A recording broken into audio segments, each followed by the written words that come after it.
Bismillahirrahmanirrahim. Assalamualaikum warahmatullahi wabarakatuh.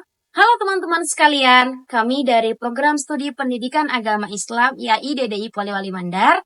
Tujuan kami membuat video ini adalah untuk memenuhi salah satu tugas dari mata kuliah Filsafat Pendidikan yang kebetulan kami mendapat tema yaitu konsep pendidikan pada aliran filsafat idealisme. Kami dari kelompok 1, saya atas nama Ismi Rumadani. Saya atas nama Nurul Ain. Dan saya atas nama Intan Nabil Akmal. Nah, besok kami akan pergi ke salah satu sekolah yaitu SMP Negeri 3 Wondomulyo untuk mewawancarai salah satu guru di sana yang kebetulan beliau adalah guru pendidikan agama Islam. Nama guru tersebut adalah Bapak Dr. Andes Agusno. Ikuti kami untuk terus melihat hasil akhirnya. Happy watching!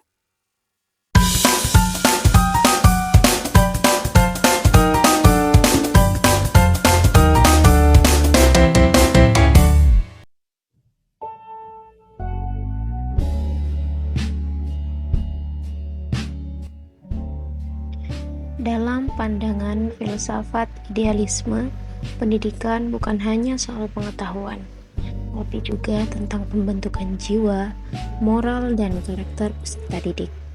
Fokus utamanya adalah mengembangkan potensi batin, akal, dan nilai-nilai luhur yang dimiliki setiap individu.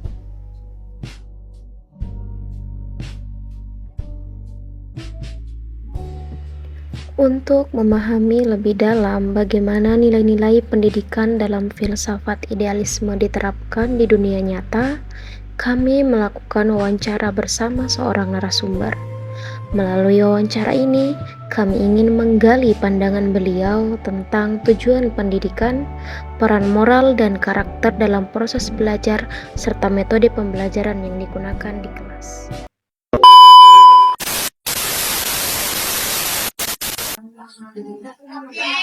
Menurut pendapat Bapak, apa tujuan utama dari pendidikan?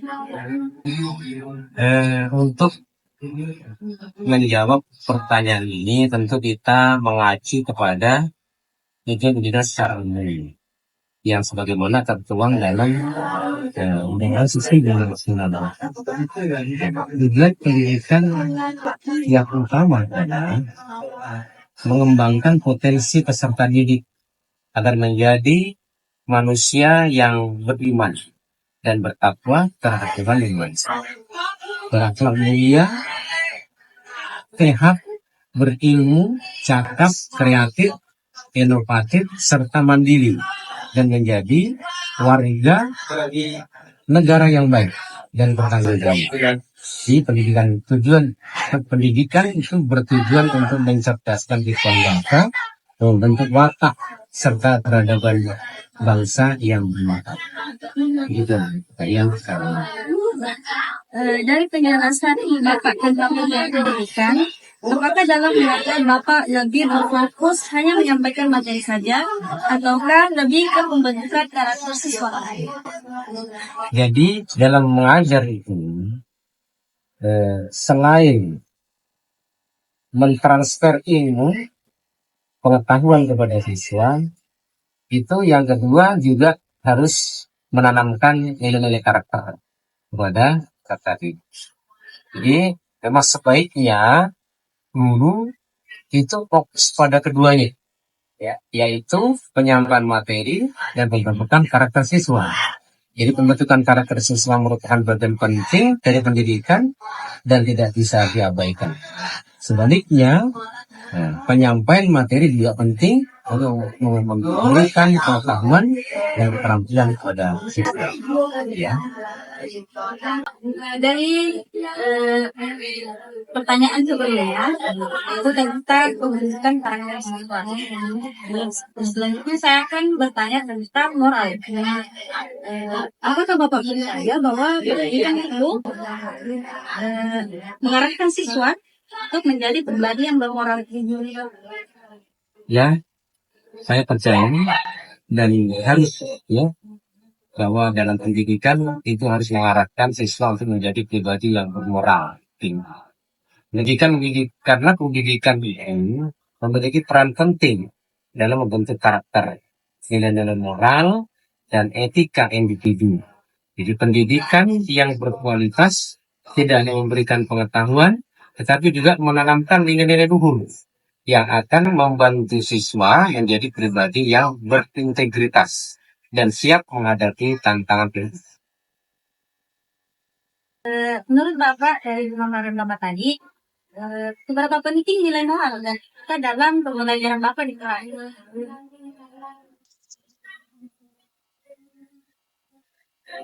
Jadi nilai dan etika itu sangat penting sekali di dalam kelas. Karena apa?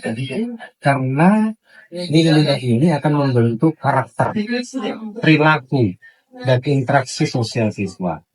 Dan nilai-nilai ini membantu siswa membuat keputusan yang etis, ya, membangun kepercayaan, mempraktikkan tanggung jawab yang penting untuk kesuksesan mereka di masa depan. Elaborasinya dari penjelasan ini adalah, ya, bisa sebagai membentuk karakter siswa, kemudian meningkatkan interaksi sosial, kemudian mencegah perilaku negatif, kemudian membuat keputusan etis, kemudian membangun kepercayaan, kemudian mempersiapkan masa depan, kemudian pendidikan karakter itu sendiri diberikan, kemudian pendidikan moral dan etika itu semua. Oke, baik. Dari pertanyaan-pertanyaan sebelumnya yang membahas soal moral, jadi sekarang ini pertanyaan sendiri, yaitu menurut Bapak apa peran guru dalam membentuk kepribadian siswa?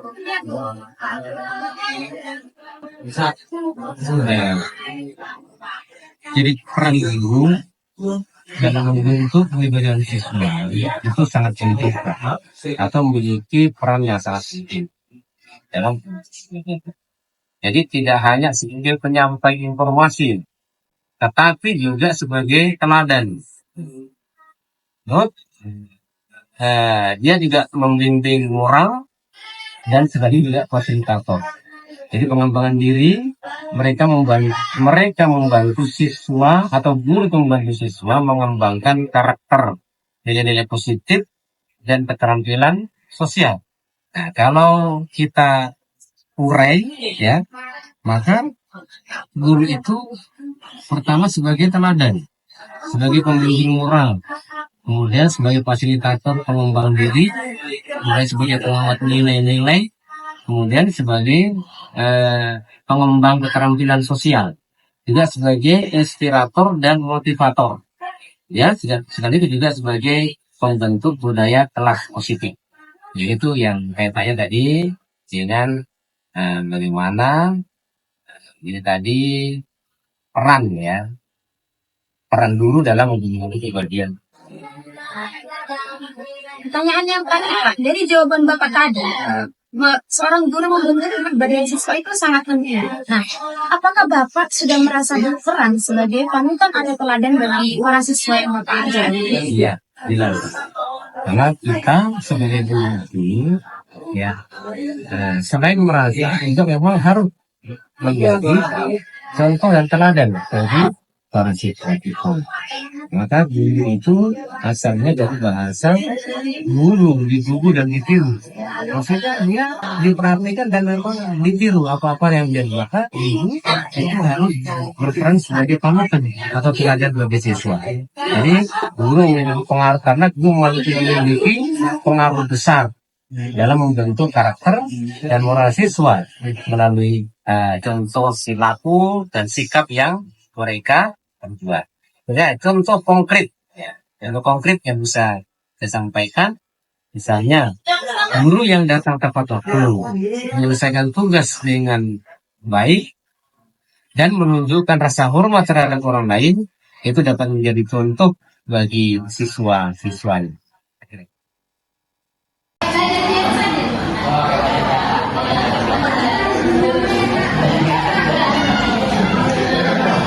Sebelum kita baik, ya, Assalamualaikum warahmatullahi wabarakatuh.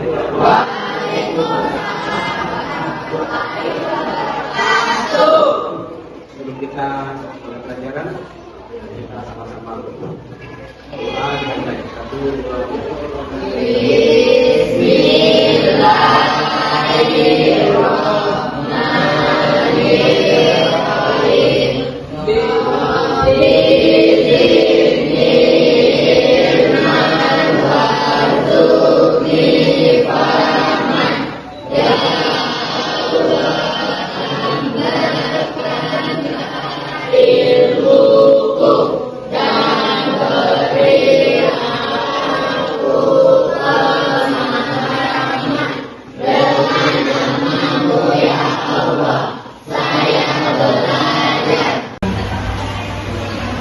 Tahu tentang jujur ini.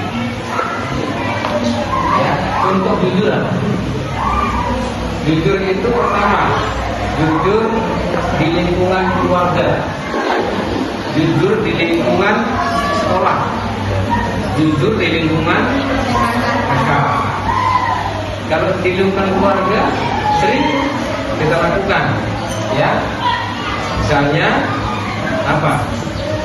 Dikasih amanah orang tua untuk disuruh belanja, misalnya dikasih uang 100.000 misalnya, suruh belanja, kita harus belanja sesuai kebutuhan yang diamanahkan orang tua tadi. Jangan sampai kemudian kita khianat. Kalau kita tidak jujur berarti tidak menepati janji. Orang tua katakan harganya 10.000, bisa nanti sampaikan harganya sekian, tidak sesuai, berarti tidak berlaku jujur.